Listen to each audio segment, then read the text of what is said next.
Enraged Klaus, a foe so fierce. Only one guy has uploaded a YouTube video successfully kiting him to death in the last 2 years. But this changes today. To finish off this 5-part series, we're gonna down this boss once and for all. So simply sit back, relax, and enjoy the video. Roll the intro!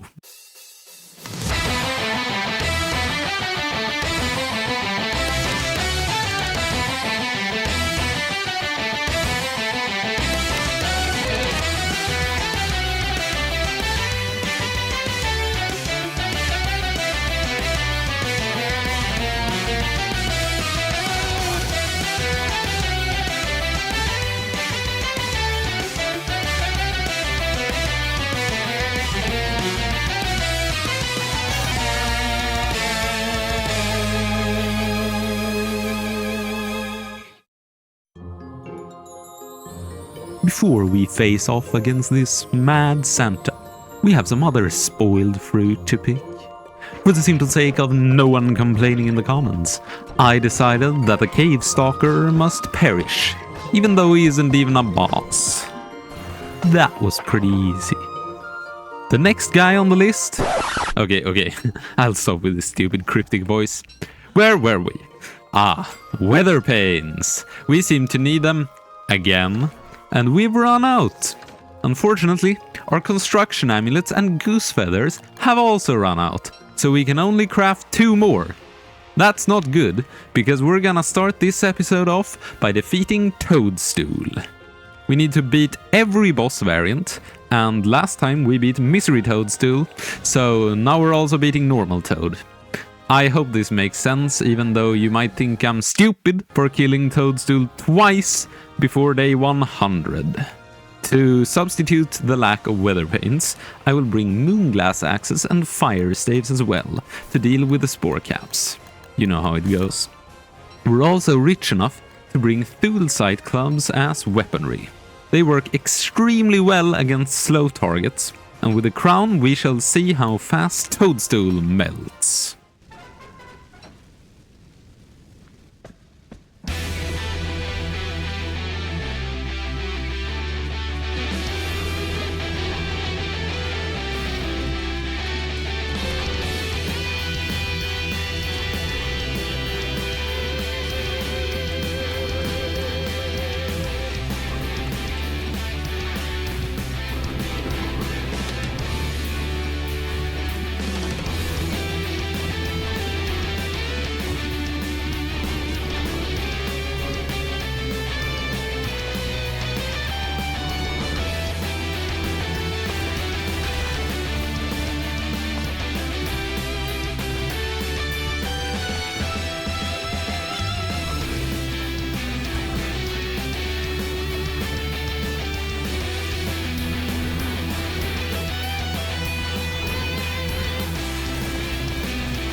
Glorious, that took less than a day.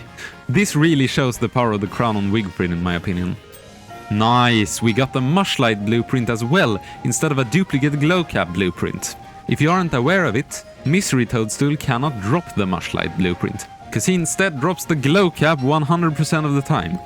Only normal Toadstool has a 2/3 chance of dropping it, if you don't count Klaus, cause he drops everything. With that out of the way, let's head back to the base and prepare for the next boss fight. Next up is none other than Crystal Deerclops, the third and final mutated boss we need to beat. Just for the sake of completion, I won't use any planner weapons for this fight either, even though I probably and most definitely should. Well, how are you gonna do that then, you may wonder? Doesn't Deerclops spawn on day 100? Remember way back in episode 2 when we grabbed Glommer on night 31's full moon? Yeah, ever since then he's been pooping over here in the corner of my base. 18 poop is awesome and way more than enough of what we need. I only need like 1. But what could I possibly want this poop for then? Well, these hostile flares that I can craft with it have multiple cool uses, one of which being able to summon Deerclops on any winter day. Now I just have to wait for day 91 for winter to start instead, which is in a mere 2 days from now. In the meantime, I will paddle over to Pearl's Island again to finally dig up the berry bushes. This will drastically increase the productivity of the Brightshade farm. Speaking of the Brightshade farm, let's see if there are any new spoils over there. Would you look at that? I even got to show when they spawn. I'll just wait around for a few minutes for them to die. Nice. Another 12 husks to add to my collection. But now it's day 91, so let's grab the flares. I used the directional sign that I prototyped during Fuel Weaver fight as bait for Deerclops, and let's light some of the flares. I was really confused here since Deerclops didn't spawn from the first 2 flares. But I just relogged, and then she came stomping from the 3rd flare, along with 5 ice hounds for some reason. Deerclops, would you be so kind and take care of them for me? Boom! Thank you, but now you must unfortunately die.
Awesome!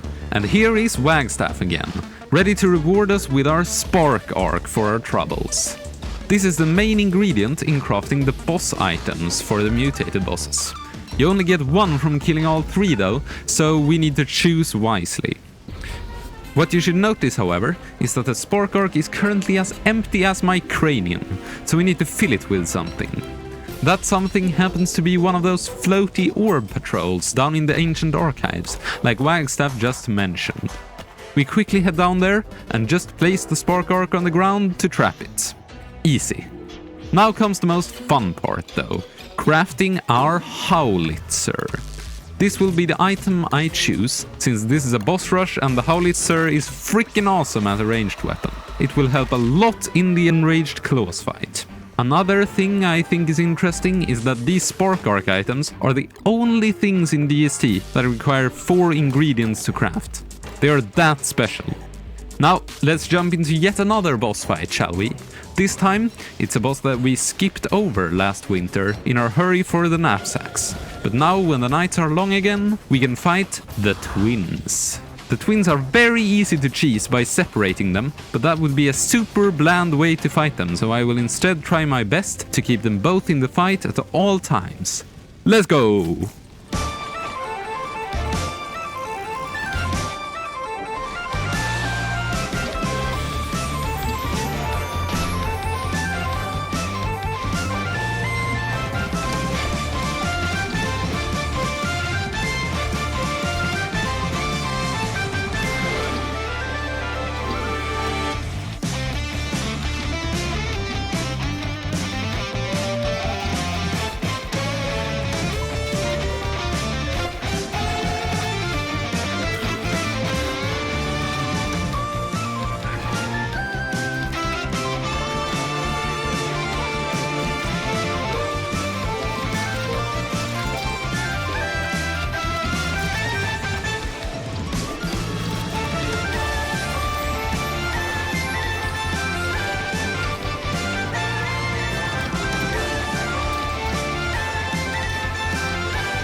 That could have gone a lot smoother had I just used all the Brightshade gear I've spent so long gathering.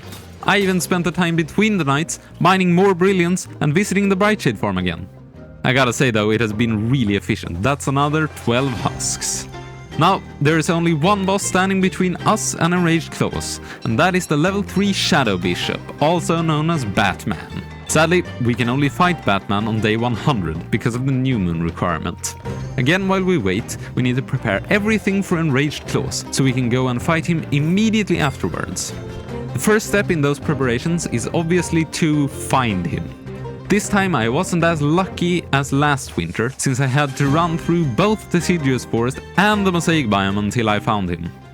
For me, who isn't a god tier gamer, to be able to kite Enraged Klaus I need a lot of speed bonus. So, after bringing all the gear over, I want to do just like I did for the Shadow Knight and put down a whole bunch of cobblestones.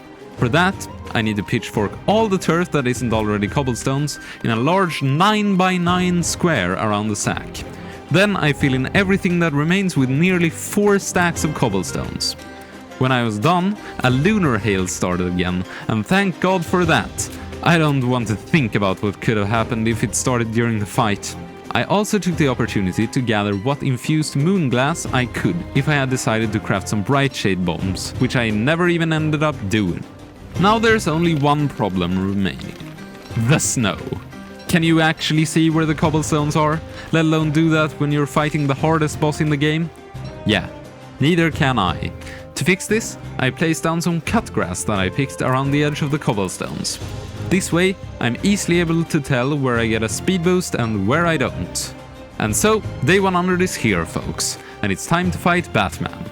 To complete the combinations, I will do Rook first, then Knight, then Bishop.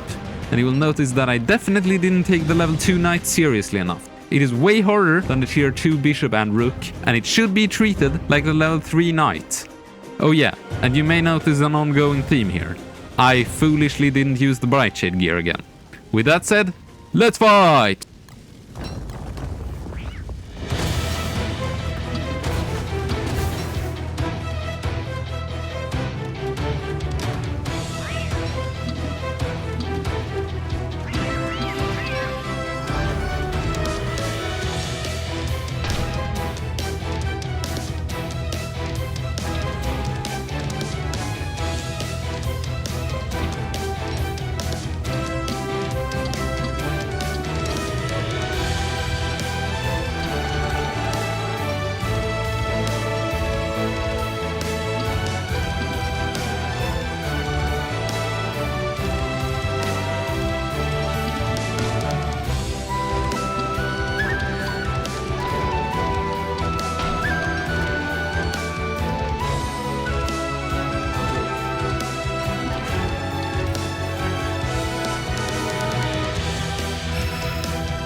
And we have officially survived 100 days without dying.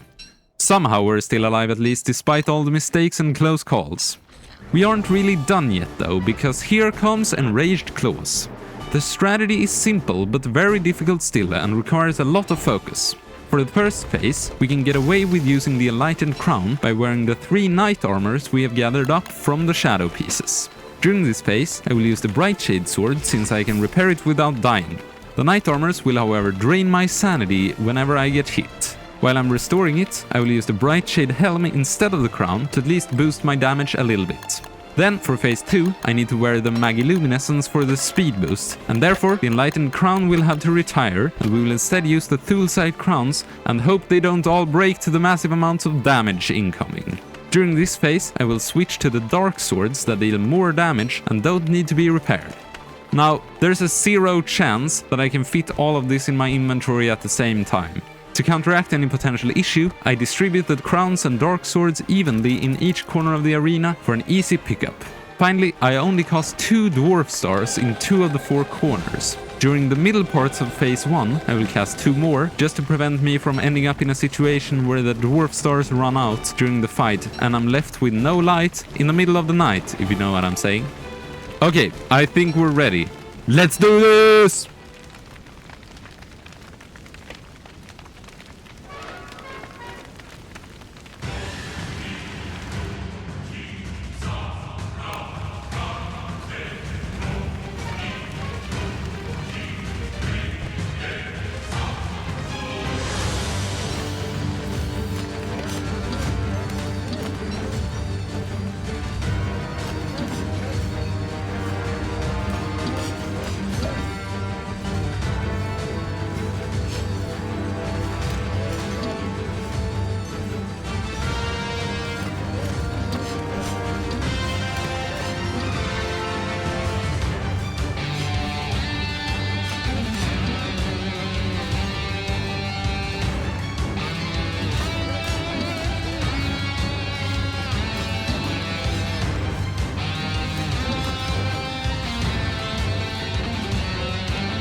I think Live Me says it best.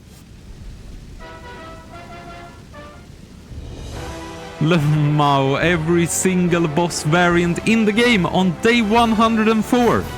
Well, now it's everyone except the Frostjaw, so comment if you want to see me do that as well. But otherwise, that will conclude this series.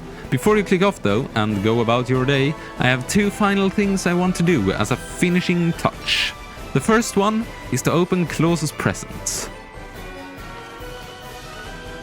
And wouldn't you know it, we get a Krampus sack. That's perfect, and definitely not something I would have liked to have earlier in the run, huh? They should absolutely make this a guaranteed drop from Enraged Klaus if they haven't done that already, like in uncompromising mode. The second thing is to build a little bit of a shrine that I think perfectly represents this series. And there we go. Let my opinion of the pan flute be forever engraved in your brain. And if you want some peak entertainment, I heavily recommend watching the final raw footage to see all the shenanigans that went down when I tried to make this. With that said, enjoy life.